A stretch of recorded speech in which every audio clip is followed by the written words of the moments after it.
আসসালামু আলাইকুম আপু, তোমাদের আজকে আমি একটা ইম্পর্টেন্ট বিষয় নিয়ে হাজির হয়েছি তোমাদের মাঝে।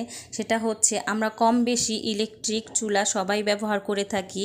ইনফ্রারেড বলো আর ইন্ডাকশন বলো, সবাই আমাদের সবার বাড়িতে এই ধরনের চুলা আমরা ব্যবহার করি। আর যারা ভবিষ্যতে এই ধরনের চুলাগুলি ব্যবহার করার চিন্তা ভাবনা করছো, তারাও মনোযোগ সহকারে আমার কিছু কথা শোনো, তোমাদের কাজে আসবে। সেটা হচ্ছে চুলার পিছনে একটা ফ্যান থাকে, সেই ফ্যানটা আমাদের কিছুদিন পর পর পরিষ্কার করে রাখতে হবে, নয়তো দেখা যায় চুলাটা বন্ধ হয়ে যায়। তো এই সমস্যা থেকে মুক্তি পাওয়ার উপায় হলো তোমাদের কিছুদিন পর পর চুলাটার পিছন দিক তোমরা খুব সুন্দর করে ক্লিন করে রাখবা, তাহলে আর জ্যামে তোমার চুলাটা বন্ধ হবে না।